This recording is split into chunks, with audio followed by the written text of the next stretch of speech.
காலை பொழுது காலை பொழுது ரொம்ப இனிமையாக இருக்கும் இல்லைங்களா? ரொம்ப அருமையாக இருக்கும்.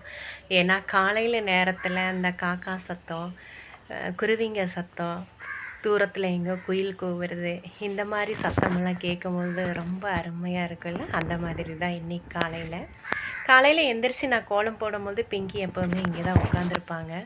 ஆனால் நான் தனியாக வந்து இப்படி கேட்டு திறந்து வைக்க முடியாதுங்க பிங்கி மட்டும் இருக்கும்போது. ஏன்னா வேற ஒரு பப்பி ஏதாவது வந்துச்சு அப்படின்னா ஓடிருவா, வெளியில் துரத்திட்டே ஓடிருவா. அவளை பிடிக்கவே முடியாது. நம்ம யாராவது ஒருத்தர் இந்த மாதிரி இருந்தோம்னா மட்டும் கொஞ்ச நேரம் இப்படி கேட்டு திறந்து வைப்போம். இன்றைக்கி அழகாக அப்படியே வெளியில் பார்த்துட்டு இருந்தா. எனக்கும் அவள் கூட உட்காந்து கொஞ்ச நேரம் அதெல்லாம் பார்க்கணும் அப்படின்னு தோணுச்சின்னு நானும் கொஞ்ச நேரம் அவள் கூட அப்படியே உட்காந்துருந்தேன். அழகா இருக்குது பாருங்கள், இங்கேருந்து அப்படியே சூப்பரா இருக்குல்ல பார்க்கும்போது. பாப்பா? இப்படி பார்க்குறக்கு நல்லா இருக்குமே அப்படின்னு சொல்லி கொஞ்ச நேரம் கேட்டு திறந்து வச்சேன். நானும் அது கூட பேசிகிட்டே இருந்தேன். அழகா இருக்குல்ல பாப்பா இன்னைக்கு அப்படின்னு.